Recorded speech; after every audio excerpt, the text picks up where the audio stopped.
nanakawin natin yung bangko ng Brookhaven. Meron na tayo dito mga material. Meron tayong barrel. Yan. Yan. Meron tayong mga barrel.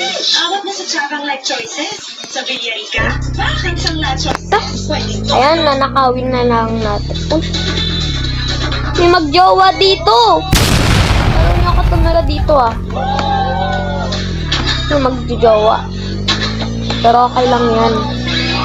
Don't mind that. Sa bangko tayo magnanakaw, guys. Yes, sir. Si mararami mga pera dun. Milyon-milyon na daw dun.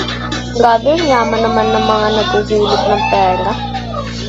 Paldo tayo dito.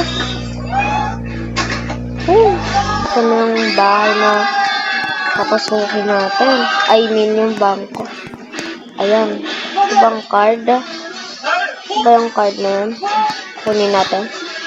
So, ito yata yung card. Nagpapasok.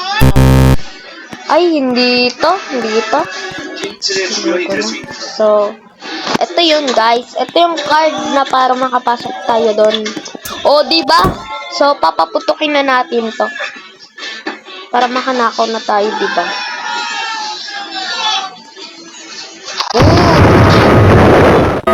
Okay na to. Yan! Kanakaw na tayo. Sige yung card ko. Yan. Yan ka ng pera. Yan! Balik na ako sa bahay.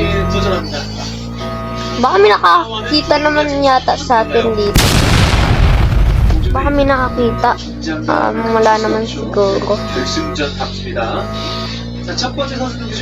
Yung makakakita sa atin dyan, boy. Yan dito. Kasi na ako sa bahay, tatago ko na yung mga pera ko. Yan.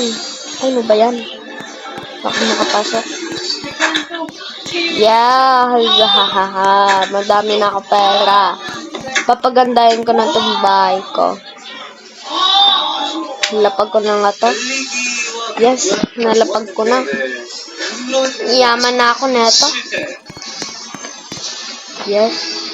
Yung nakapagpatayo na tayo ng bahay, kotse ko, pinalis ko na. Pangit ng kotse ko. Binenta ko na dun sa kapitbahay. Kurakot din niya tayo.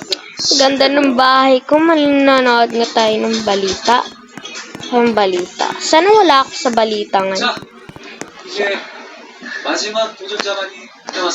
Balita yung papanoorin. Ay, napatay ko na.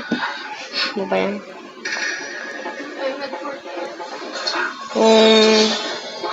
Breaking news. Ano kaya tong breaking news? Masamang balita po sa inyong lahat. May nagnakaw sa bangko nung nakaraan. Ito'y di mahanap-hanap dahil nga di nga mahanap ang bahay nito. Nakaputi siya at nakasombrero ng yellow. Kapag nahanap niyo siya, sabihin niyo lang siya sa amin, ikukulong namin yan, bibigyan namin kayo ng 10 million. Uy, nakita ko sarili ko talaga sa balita. Ay. Pero okay lang na, magtatago na lang ako sa bahay ko, no? Hindi naman yata ako mahuli ng pulis. Oh, ano yun? Narinig akong pulis. May pulis dun. Ano yata yung huli na, magtago na ako sa bahay. Ano ako magtatago na ako? So, dito.